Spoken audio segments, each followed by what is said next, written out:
All right, cool. We just heard the robot voice. So everybody, wayfinding.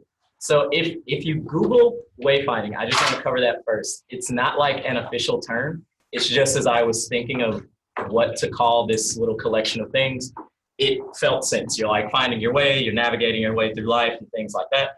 If you haven't realized it yet, you are at the purposely semi-coherent collection of Johnny's thoughts, the wayfinding presentation. If that is not where you intend to be, you're in the wrong room.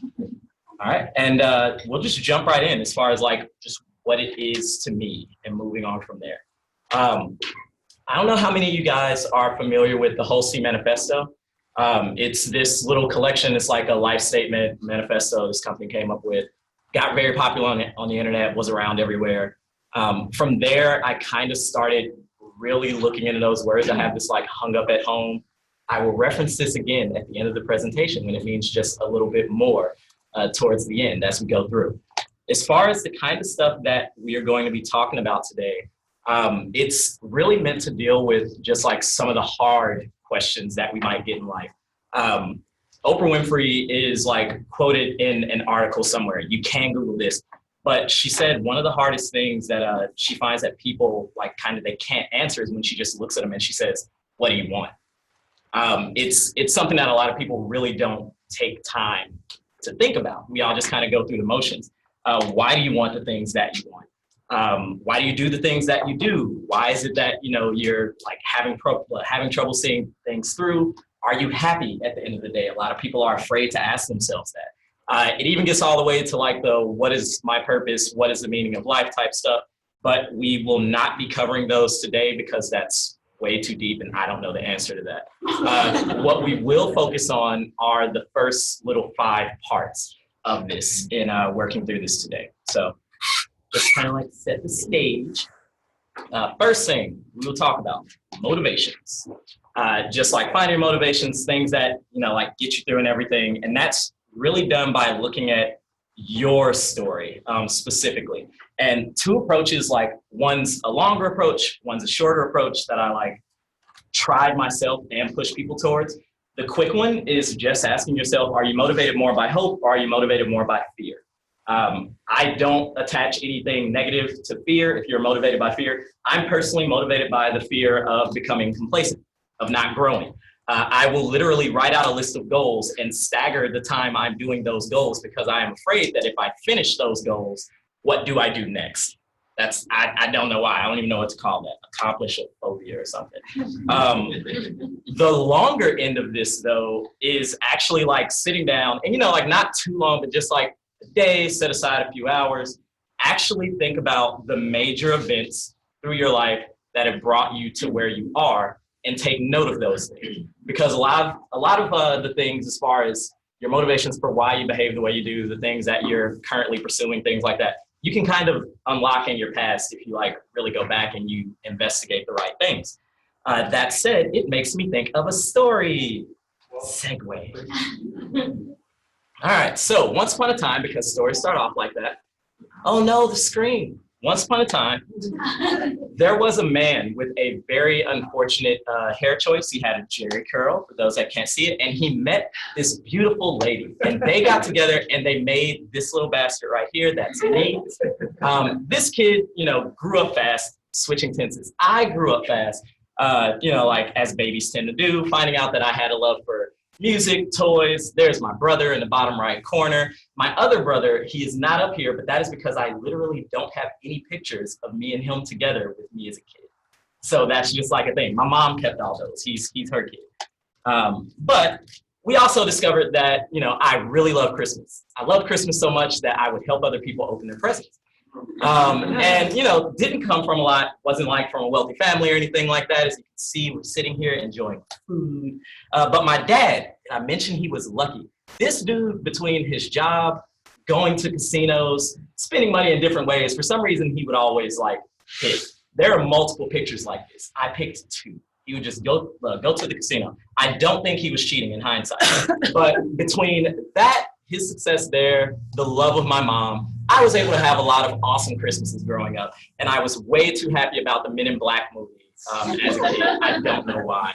But and over time, again, getting into geeky things, that's Voltron for those that can't see it because it's great. Got into like drawing more. Me and my brother actually started getting along, which is hard even now. But after that, like went through this phase as time goes on, go through this like really artsy phase. I'm competing in poetry competitions. I'm drawing, I'm doing art. Me and my friends were like doing hip hop shows for people. We all thought that we were really cool. So cool, in fact, that we came out with solo CDs, and I came out with mine multiple times and would bring home wads of cash, and my mom thought I was selling drugs. And then I had to sit down with her and let her hear the album, and that's when she found out that her son cursed. That is a fun way to find out. Years keep on going. My brother and I are still getting along. I meet my best friends, Kyla and Paul. I get my first job that I ran 2.5 miles to for the interview in the rain. That's not made up. I played football until I injured my shoulder, wrecked my first car. I love that car. Had to get staples in the back of my head. And while all this is going, I met a lot of girls because young men, boy meets girl over and over and over again. And I'm not putting this here to brag or anything. I'm putting it here because it's an important part in this story. Eventually, some stuff happens, break a few hearts, get your heart broken a few times, mess up a few friendships. We fix those friendships. We're fine now. But this all just kind of made me like stop and look back at how I was living my life. Then came this little like gentleman phase, this weird little like black and white photo. Yeah, that happened. I was doing a blog for a few years all about gentlemanly things, graduated a couple of times between high school and college, got to meet childhood heroes. That's the original Black Ranger. He has 4 fingers on one hand, which I never noticed on the show until we all did the fist thing with him. And that was kind of cool. Did Scythe in college, good job, got to go to Hawaii with friends, all this stuff. Things were great. But for some reason, at the end of the day, when I really asked myself, I realized I wasn't that happy. And that was just like an honest, just like sit back, looking at things, why aren't you happy? And I realized it's because I was just kind of like going through the motions of things. I had sat down and realized that when I look back on the time with my parents, fortunate lifestyle, things like that, I hadn't really thought about what I wanted so much as I was checking boxes and flowing through things. So that brings us to the next part, desires. That's a screen thing with Zoom. It's weird for people who can see it. I blame Muhammad Ali for this part that I'm about to show you guys. It takes like 2 minutes. We're just gonna listen to the champ. He's gonna talk for a second. You and your team need to get things done. With Monday.com, it's easy, fun, and simple. Just add the... Life is not really long. Let's say the average person 30 years old. If you're 30 years old, you are not but about 7 years old. How can I prove it? Add up all the 7, 8, 9 hours you slept for 30 years. Out of 30 years, add up all the nights, last night when you went to bed and woke up this morning, you don't remember a thing. You've been unconscious for about 8 years. If you're 30 years old, you slept about 8 years. Okay. How much traveling have you done in 30 years? From the television station to home, to another country, to another city, to school, to church.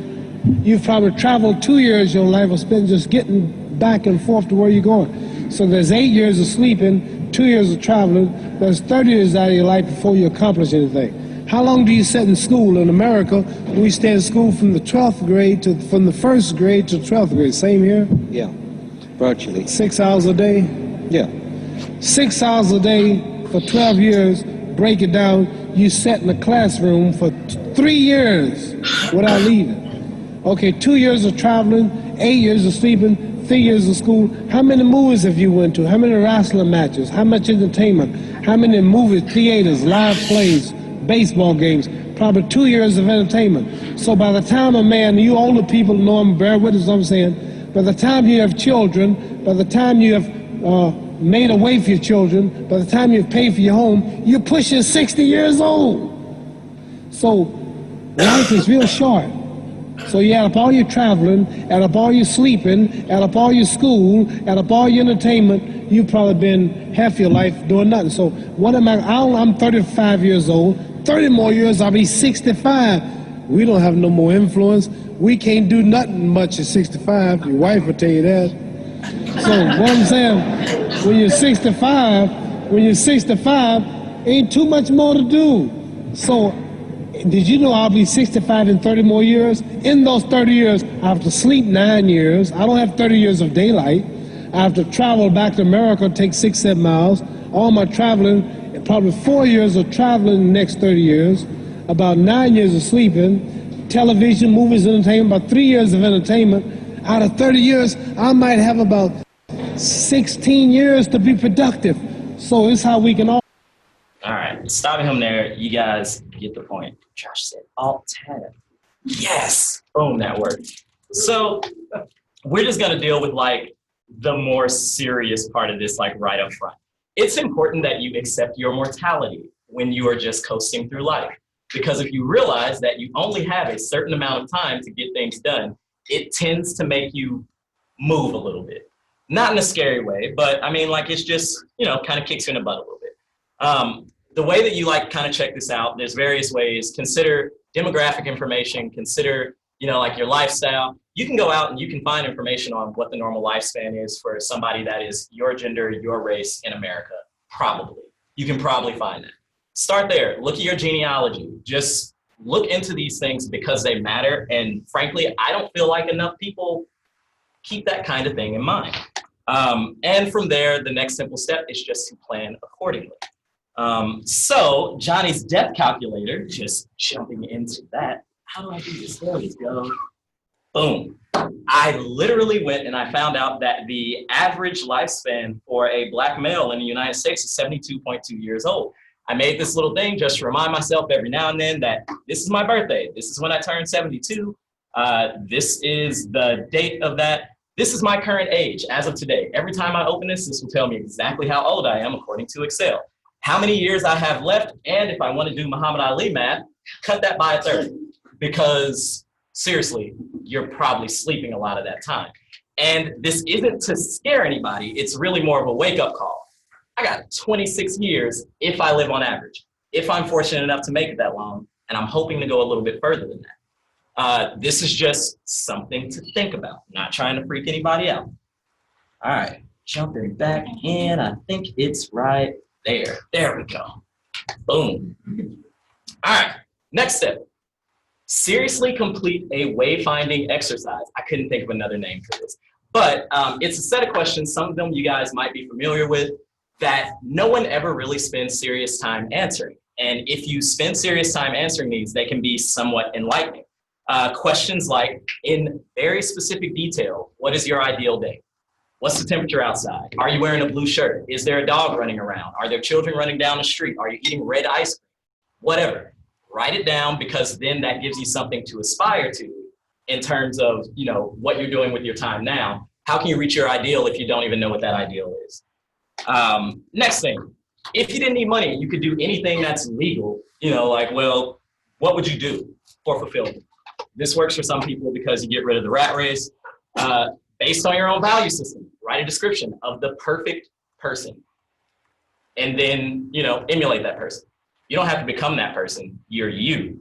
But if you have some idea of this perfect person in mind, and according to your value system, not society's value system, this person is great, why can't you? The last one, which a few of us heard, what would you most want people to say about you at your funeral? And I think we all get the point of this one, in that, you know, you got to start living your life the way that you want people to talk about at the end, like right now. If you want to be remembered for philanthropy, you should probably start doing something philanthropic. I won't show you the example here. It's not X-rated. It has some mature content, but I will happily send it to people. If anyone wants to see that, just Slack me and I will happily share that with you. All right, this next one is, you know, like in terms of desires, just putting your life into perspective. Anyone here familiar with chucking beans at all? Okay. This is Hallmark gave me this. So chucking beans, the little like bunny guy, he's just sitting there. This is one of my favorite ones. God, all I do is sit at a computer all day. And he's just like, you know, it's gotta be something greater. And then it's like, what? And then like God's like, actually no, this is it for you. I've always loved this one. I keep it hanging like on my washing machine because it's just a reminder that, hey, that's not so bad.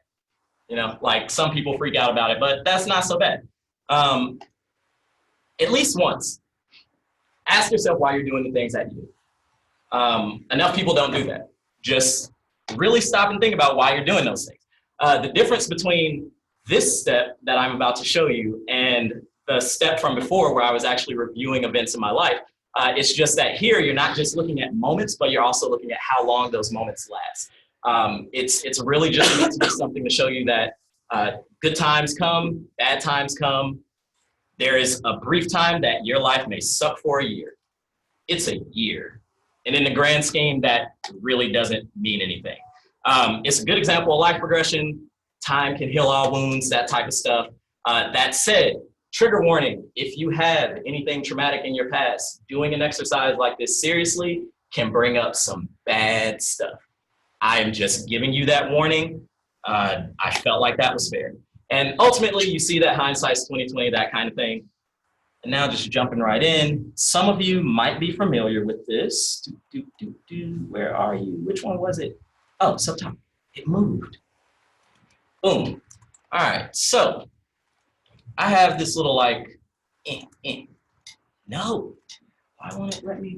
Oh, I guess I should just do that. There we go. But I have this little, like this is a Gantt chart. It basically just goes through and you tell it a start year, how old you are at that year. You tell it a duration for however long that event is. And then you get to see your life mapped out in this cool little way so that you can actually like get some idea of how things like really shook out when you thought they were really bad, but it was like super brief. I like to start with, this is my personal example, by the way. I like to start with like, okay, I got 72 years to live. I've been working out for a little while. I've had 2 serious medical issues in my life. That's always fun to think about. Seeing how long I was like a baby, a toddler, I'm a young adult, I'm a for real adult now, I'm paying taxes and stuff. This one is really fun for me. Fun fact, I grew up in Kansas City, Missouri on a block that had 2 crack houses. That is not a story. I have come a long way since that in my childhood. And every time I see that, it's just kind of like, oh, that's really cool. But then seeing stuff like, I was in Missouri for like my entire life, and now I'm here. This is the second place I've ever lived. And so on, all the little romances and things like that. My friends, where's Mike and Cheryl? There's Mike and Cheryl and Sean and everybody. You guys are all here, that's the squad.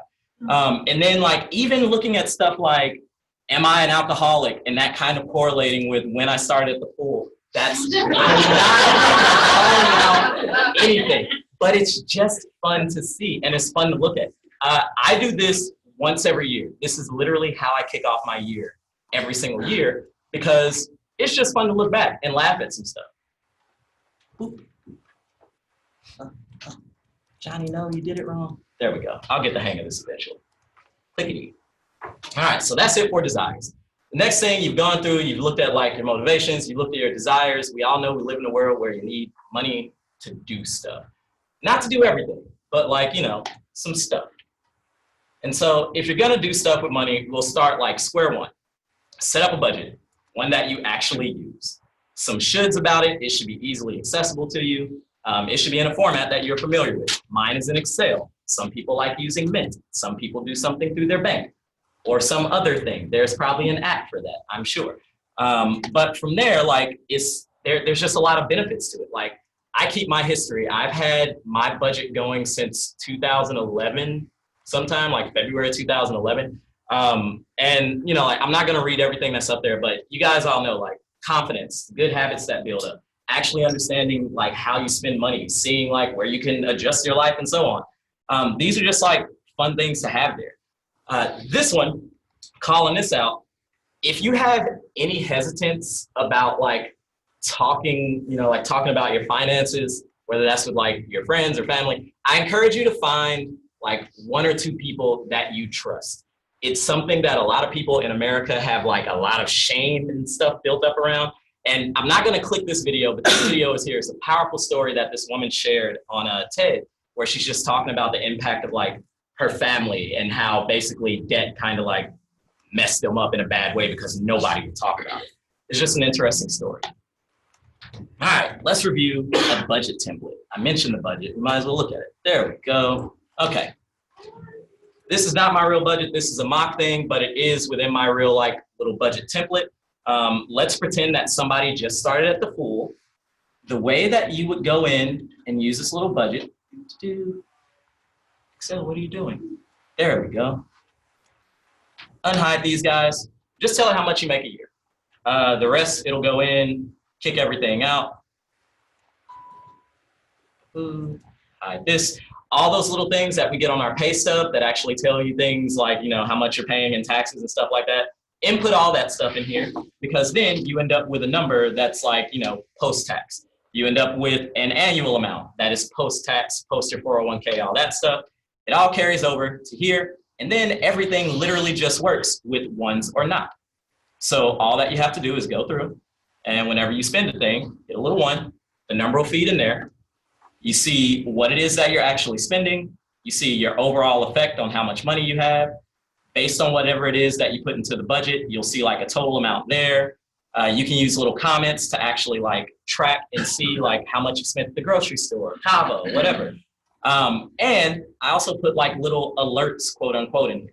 If this person magically decided that they were going to pay $900 on their credit card bill, some of you may have noticed this little box right here will turn red, because all that it's doing is it's going through and multiplying this like total amount that you're spending. It's multiplying that by 12, and it's looking at each pay period, smacking them together, and then it's comparing it to what your annual after taxes is. It's basically just a visual red flag to let you know you are spending beyond your means. Chill out. So that's come in handy for me a few times. But the other fun thing about this and doing it in Excel is that you can start to link things together. So you'll see like if you have this amount left after everything, that carries over to your next pay period, and then it continues. If you want to go to the next month, boom, that amount from the month prior, where are you? Carries over to here, and so on, boom, boom. And I do my budget for the entire year like this, all at once. And that's not because I'm actually like sticking to a solid budget for the year, like I'm like, oh, I can't do whatever. But we'll talk about goal setting later on. If I have some kind of big financial goal that I know is coming, I can see way downstream how the choices that I'm making with my money impact whether or not I can accomplish this financial thing later on, and how realistic that is. It's just been useful for me. Like I said, I've stuck with it for years and years. All right, so I tried to come up with like little steps in terms of if you're looking at like money requirements for yourself. Because some people like that's genuinely a question. And like it starts off with just how much do you typically spend in a calendar year? If you don't know how much you spend in a calendar year, check your bank statements. If you don't have that, then start like writing stuff down and keep track of it for a year. And once you have that 1 year, what you'll want to do then is basically just like multiply that out by how long you think you will live in retirement. I know that's a weird one, but basically take that annual amount. If you think you got 20 years of life after retirement, multiply that annual number out by 20, you'll end up with a number. And then once you get that number, you want to sit down and think about, like some of your goals. Are you trying to travel around the world, buy a house, fancy new car? Once you have those things, think about how much those cost. Revisit that second step. How does that impact those financial projections?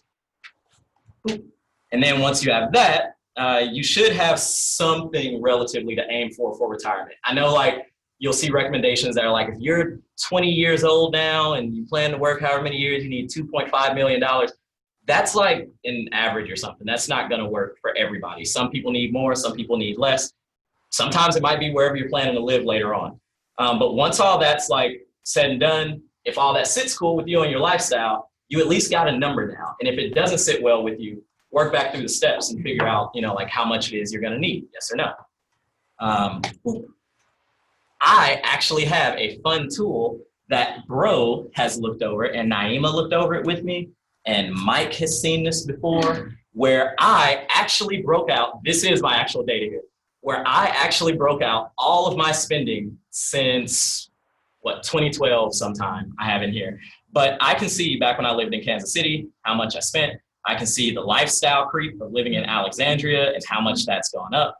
I can see how much I'm spending on average per month to month, like, has this gone up, gone down? I know the different reasons for things. This spike freaked me out the first time I saw it.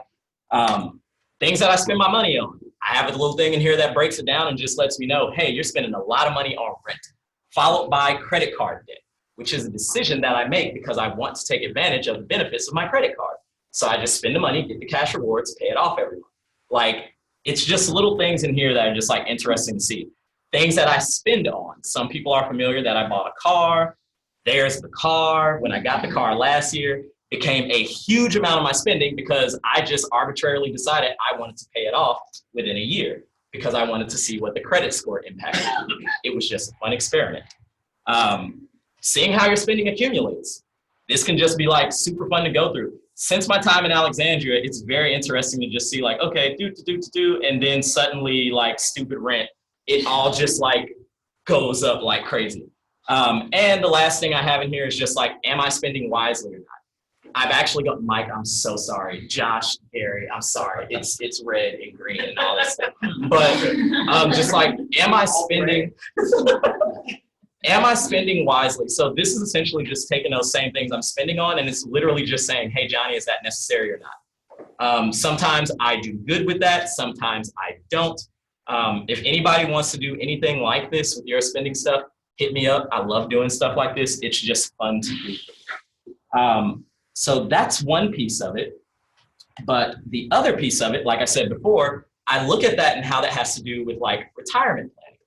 So this is another thing that I went over with Grow. I'm not sure if I showed Naima this or not, but this is taking that same person at the pool, assuming like they make 80K a year, add in our 6% bump, all those things. You see like this is the most they could get out of their 401k if they max it out, and they decide they want to max it out. So first they put that number in there, and then you're actually going through and you're like, okay, they're like, in 2018, I spent $48,494.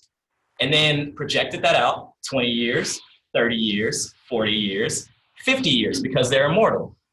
Scenario A, B, and C, if they spent 55, 65, 75K a year, actually seeing how much they would need depending on, you know, like their anticipated life after retirement. I have like milestone ages showing here, and it's just kind of fun to go in and see like, okay, well, if I'm investing things and I'm not that great at that, I'm only expecting a 3% return. My 401k is doing great. I'm expecting 8%. The IRA, I'm expecting 6%. When everything's said and done, if I keep working, by the time I am 70, I'll have roughly in the ballpark of like $10 million. It's interesting to see that, and you can break it all out and see year by year. I have this person starting at 27. This just goes year over year, you know, like interest is amazing. So it's just a cool thing to see. Nope, where are you? There we go. So that's like the how I spend my money, retirement planning type section of things. Once you're like done figuring out your money and all that other stuff, because that's just an essential part, it's a necessary evil, you'll want to really look at your habits. Are they good habits, bad habits, self-defeating? How do you make good habits? So for me, and like if I were to insert a step in this, I would have started with my scheduling. And that's really just more so along the lines of I found what works for me being I'm going to work out on specific days of the week kind of thing. I'm going to do art this day. I'm going to hang out with friends this day. I'm going to call my friends on this day, whatever. Or you can get super specific. And I'm going to show you guys an example of a super specific one after this. What I found does not work so hot is when you're just like, I'm going to work out 3 days a week. I'm not saying it's impossible for all people. I'm just saying without some level of specificity, it gets wishy-washy. A few people in the room, have you ever heard of SMART goals? Specific, measurable, attainable, realistic, timely. It doesn't have to be like as far as that, but just like, you know, putting a pin in a day, putting a pin in a few hours and saying this is what you're actually going to do. That goes a long way. The big thing here where I've seen people kind of like mess up here, and I used to mess up here, you know, myself, like you run the schedule. If you miss an hour of something, if you miss a day or something, it's not the end of the world. Be willing to pivot. It's just a tool. It's not something that you have to adhere to or anything like that. I tend to schedule things on and off. So, and what I mean by that is if I have a goal that I want to get done in like 3 months, I will set up a ridiculously stupid specific schedule for 3 months. And then I'll just get rid of the schedule. Schedule example, here we go. This is an actual schedule of mine from last year. This is about when I started working out with Ariana, it's my gym partner. Tebow and I would work out. I would wake up early in the morning, do like some little jog thing, make sure I ate breakfast, study a language in the morning because I like to pretend that I can do that, learn another language. Get ready for work. At work, I plot and I scheme and I do things. I actually wrote plot and scheme. That's not for this meeting. And even though this looks, although this says the master plan. I know. It's so much fun. But even though this looks hectic, I do leave buffer time in here. I do just like plan time for, like chilling, giving, and living on the weekends. To make sure I wasn't like overdoing it, I actually put in this little pie chart thing right here where you can categorize stuff. And then you can actually see like, okay, I'm spending this much time adulting versus this much time having fun through the week. But then on the weekend, I'm having like more fun and I'm eating things, yum, and stuff like that. So it's not as bad as it looks. You don't have to go this extreme. This is seriously something that I do because why not? I don't know. Because he likes to plot and scheme. I do like to plot and scheme. It's fun. All right. Insist that you make time to exercise follow through. And I put this here because some people look at follow through as just like, oh, well, I suck at follow through. I'm just bad at it. And for some people, they're naturals at it. And some people really, really have to work hard for it. And I just feel like it's a skill. It's something I've learned to get better at. And I feel like any skill, it can be practiced if you desire to do so. Some things that I've done just to like exercise it, like partnering with others who share your desires. I called out Ariana earlier, calling out Sean. I've worked out with him.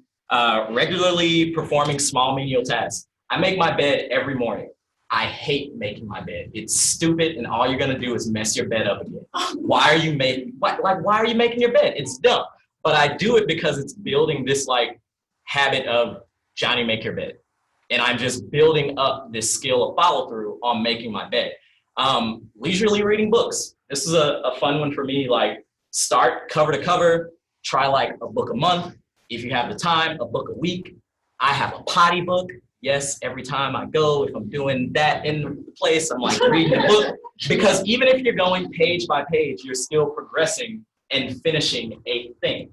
There's positive reinforcement to follow through.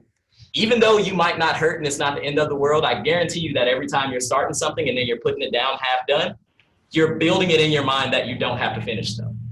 I guarantee you that. It's weird, but that's what's happening. Chunk off extended time periods for your goals.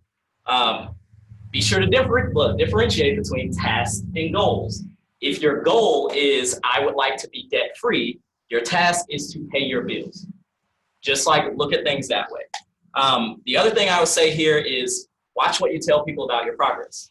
There's a lot of different studies out there. You can find like TED Talks on this. There's one good one and a guy like breaks down all this research. But there's this sense in your mind that when you tell someone, hey, I've really been working on that novel. I'm really doing great learning Python. I'm, like starting to eat better or whatever. Like there's something in your mind that tells you that you're done accomplishing that goal. It gives you that same level of satisfaction in a certain part of your brain. And if you tell people those things, you're actually more likely to not complete the thing that you're setting out to do. There's been a lot of research around that. It's just interesting to know. Definitely celebrate your milestones. A lot of people do not celebrate the milestones. Set some and have fun with it. I'll talk about like my little milestone stuff in just a second. And like always weigh the sacrifices that you're gonna have to make. There's trade-offs. We all only have 24 hours in a day. You can't be all places at once. You can't do all things at once. Something's gotta give. That said, let's talk about student loans, tattoos, car payments, and credit scores. So student loans, for me, in college, I always wanted tattoos. But I told myself at some point, I honestly don't remember when, wait until you graduate, pay off your student loans, and then as a treat, get all the tattoos that you want. And Josh can attest, I went from having no tattoos to having like sleeves on my arms over a span of like 9 months after I paid off my student loans because I was celebrating my milestone. It was just a fun thing for me to do. Mike and Sam are familiar with the car payment deal where basically once I decided I was going to pay my car off in a year, I sat down, did a little bit of research, understood how APR worked. And then once it was just like, oh, wait, it's not like compound interest, or maybe it is, I don't know. But you go through and you divide the interest that you're gonna pay by 12, and then you apply that to the total. And that tells you when you make your payment, this is how much is going to interest, this is how much is going towards whatever. And I made this little calculator that was spot on every single time that I made my payments. It just gave me something to look at, and I knew when I put in this much money to lien holder, then this is what's gonna happen. While everybody else was hating me for like putting down things, and like, I wasn't trying to be flaky, but I was definitely turning things down. And they all knew why, but I saw the end in sight, and I would show this to people at times like, hey, just 4 more months, I'm broke. And they understood. So that was just something for that. And then the last thing, credit scores, because I did mention that earlier, and I mentioned how this affected that. I've been tracking my credit score for the last few years. This is like my credit score across different like bureaus. Like, it's just something that when I was like paying off student loans and all that, I got curious about. Bank of America has this thing where you pay them and they send this to you every quarter for free across each one. And just getting the track and see like how much Experian is completely different than everyone else. And they had me at 830, and that's great. And I went and I drank a beer when I saw that, because it's great. I know I'm not at 830, but they have me at it, and it's just cool to see. But this is just one of my like long-term goals. Going back in terms of motivations, my dad was not good with money. So it's one of those things that I personally look at now, because I have that scar from my past, and it just happened to turn this like obsessive positive thing, if you look at it that way. But that's through me looking at my story and knowing that this has happened. That's the only way I can even like tie that together. Boom, going back. All right, the last thing. I think this is the last thing. Happiness. You got, your money right, you're thinking about stuff to do, you're building good habits and all that. But are you happy, or are you just a good citizen? I don't think they are the same. Figuring out what your goals are is pointless unless you're going back and looking at how you're doing against those goals. What gets measured gets done. That's just like one of those things. So while you're doing this, be honest with yourself. I'm gonna like show my example here, but if something is a goal for you, make sure it's really a goal for you, and it's not a goal to like make you look good, or a goal because you heard that's great. If you don't care about it, you don't care about it. Don't make it a goal. Get rid of it. Once you do that, don't move the goalposts, or at least, like pivot a little bit. And I'm kind of like weird with this one, just because sometimes things have to move. If you decided to save $100,000 in 5 years, but all the time blew by and something big came up in your life and now you have a year left, don't kill yourself trying to get to that amount of money. Be flexible, like try and figure things out. Develop a routine time of going back through and auditing things. Mike, calling him out, he's been through this exercise with me that I'm about to show you guys. It's something that we went through each month.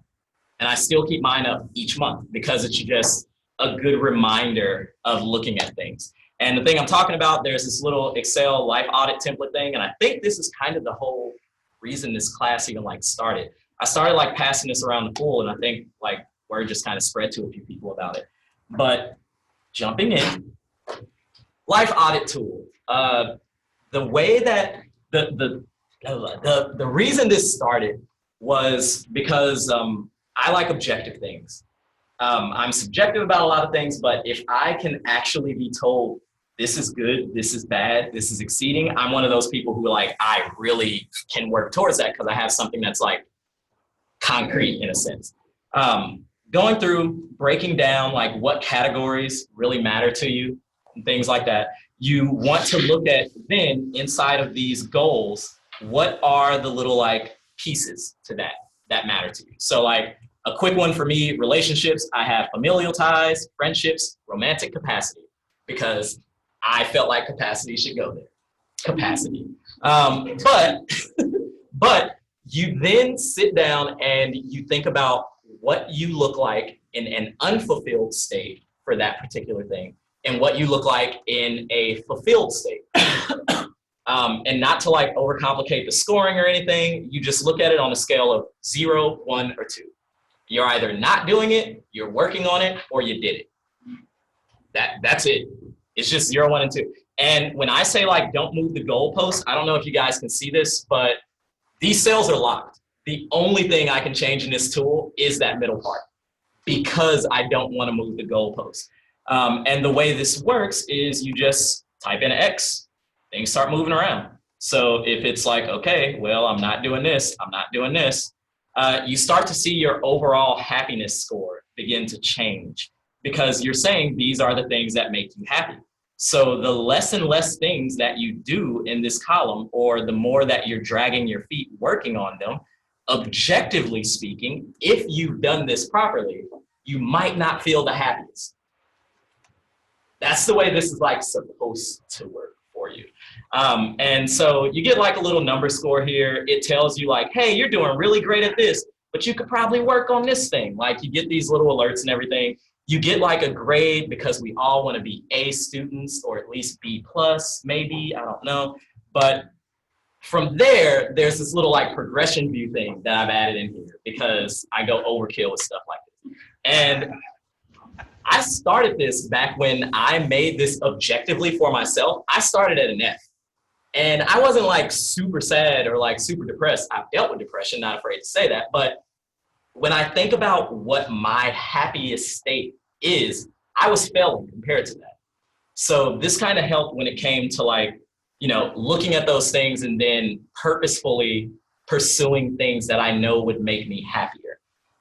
From there, as you can see over time, things have kicked up and I just joined the A- club back in September. I'm happy about that. But you can also break out and see how different things break out. And the thing that I want to highlight here when I mentioned like the goalpost section, back in Kansas City, I was very involved with my church. Not in Kansas City, not so involved with church. I still go to church when I go home. I still have my faith and all that. That's a big part of who I am. But when I noticed I was progressing along with everything else and putting focus there and feeling happier, and I noticed that I wasn't putting as much focus here, I had to have that honest conversation with myself of, hey, Johnny, is this one of your big things or is it a smaller piece of one of your big things? And I decided to make that flip. So when I made that flip, that's the black boxes that you see here. That's why like that section's like crossed out. It's not that it went away or anything. It's just that, you know, like I decided it wasn't one of the major vectors in my life, so to speak. Still a big part of my life, but it's not one of the major vectors. And why? Because I decided it wasn't my mom telling me, oh, but you need X, Y, and Z, my grandma, my pastor, that was a decision on me. And that's kind of the whole emphasis here. This only works if you're honest. If you're not honest, this doesn't work. And you're just wasting your time. Boop. Back to this. All right. The last thing I will say is just being persistent. As time goes on, regardless of what you're trying to do, when you find your way, things will get better. Things will get worse. You will have like happy times. Your friends, they'll get married, they'll have kids, you'll have accomplishments at work. You'll get to do cool presentations for cool people. Like things will happen in weird ways. So just be patient. Don't feel like you have to do everything at once because you can't. You just can't. That sheet that I showed you before, one of the boxes on there is, I feel like I know my purpose in life and X, Y, and Z. I don't know if I'm ever going to check that box. And that's just, I mean, it's one of those like ultimate things, but frankly, I don't know if I'm ever going to check that box. It's something to aspire to. That list isn't something for me to get done with in a year's time. It's something for me to like have a journey with and grow as a person. And I just encourage you to remember that as you set out on your own like wayfinding shenanigans, whatever those may look like. And that's pretty much it. Like we're in the section where it's like, hey, these are books that are worth reading. And also if you wanted to pursue like any other little videos, it has some little like one pages around the room. There's a collection of little videos that you can watch. And with that, just like bringing it full circle back to the whole C Manifesto, I am going to read it this time. I didn't come up with this. I just think it's great. This is your life. Do what you love and do it often. If you don't like something, change it. If you don't like your job, quit. I am saying that at work. If you don't have enough time, stop watching TV. If you're looking for the love of your life, stop. They will be waiting for you when you start doing things you love. Stop overanalyzing. Life is simple. I'm working on that. All emotions are beautiful. When you eat, appreciate every last bite. Open your mind, arms, and heart to new things and people. We are united in our differences. Ask the next person you see what their passion is and share your inspiring dream with them. Travel often. Getting lost will help you find yourself. Some opportunities only come once. Seize them. Life is about the people you meet and the things you create with them. So go out and start creating. Life is short. I repeat, life is short. Live your dream and wear your passion. And with that, that is the end of the wayfinding presentation. I am turning on the video now. If there's like any discussion for people who are like out in the wilderness. Hello guys, we're a full room in here. And the recording's still going. Should I stop that for this part? Or keep the recording going? Okay, what you think? Keep it going. Keep it going. All right.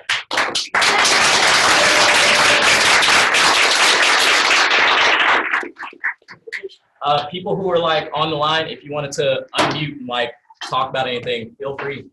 There's like any questions, comments. Yes, you can. I will share the PowerPoint, the presentation, this one pager. I'll kick that out via email and put it on that Slack channel for people also. So that's just so that you guys can know that it's there. Anything else? Anybody else try anything that like you think is super effective? I'm not going to weigh in on that, but I am going to ask. So there were, a couple things that came to the presentation today. Just a couple items. If somebody wanted to start real small, just one thing, I wouldn't expect you to say which one thing here has necessarily worked the best for you. But what's maybe one thing that anybody could try now that might make a difference for them this week? If you have the time for it, reflect.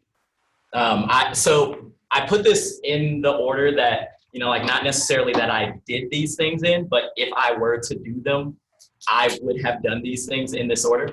I feel like step one, if you have the time, it, like costs you nothing but laying in the bed and staring at your ceiling for a little bit, maybe. Just really sit down and kind of think about your story a little bit, because we all have one. And it informs a lot.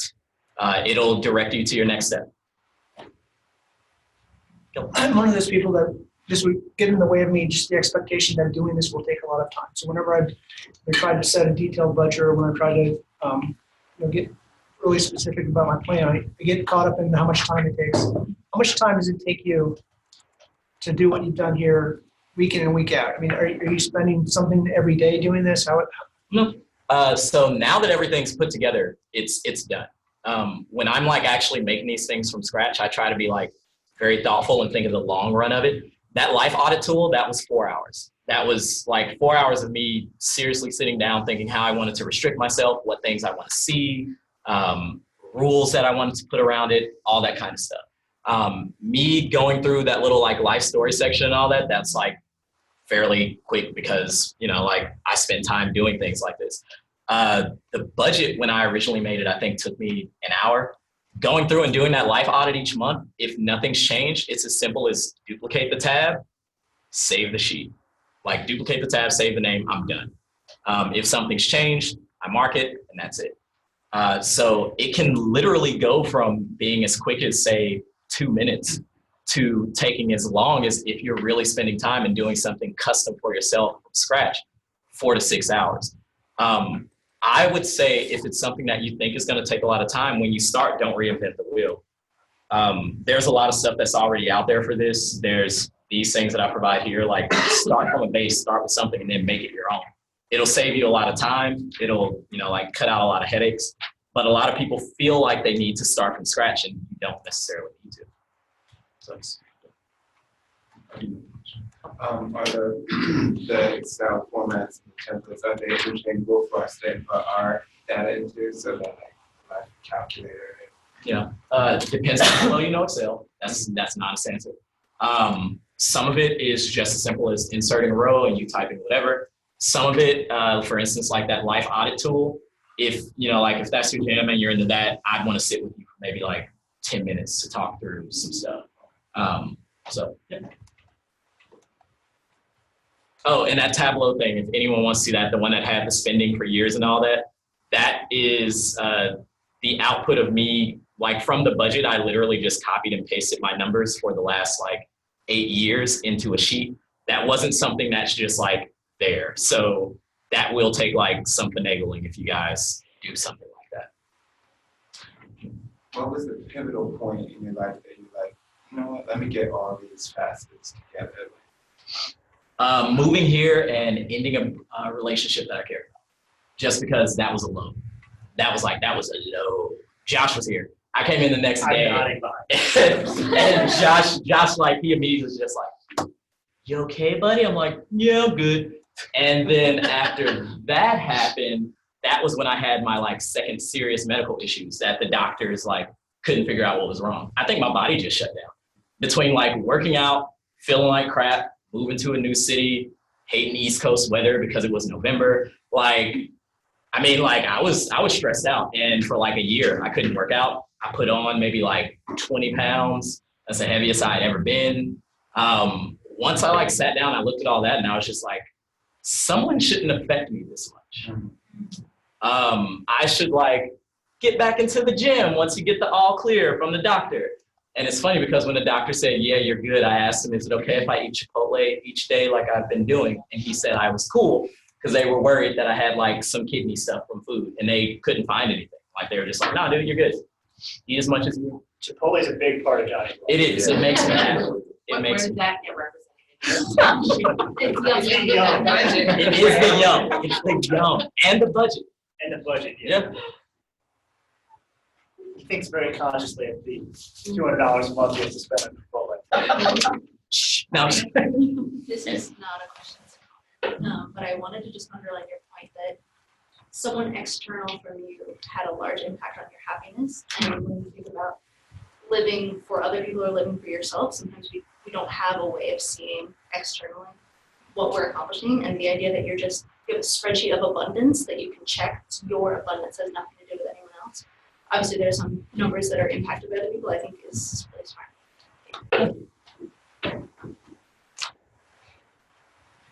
good. Going once. Going twice.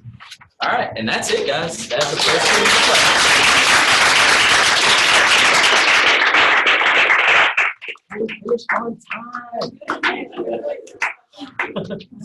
Everybody on? See you guys around.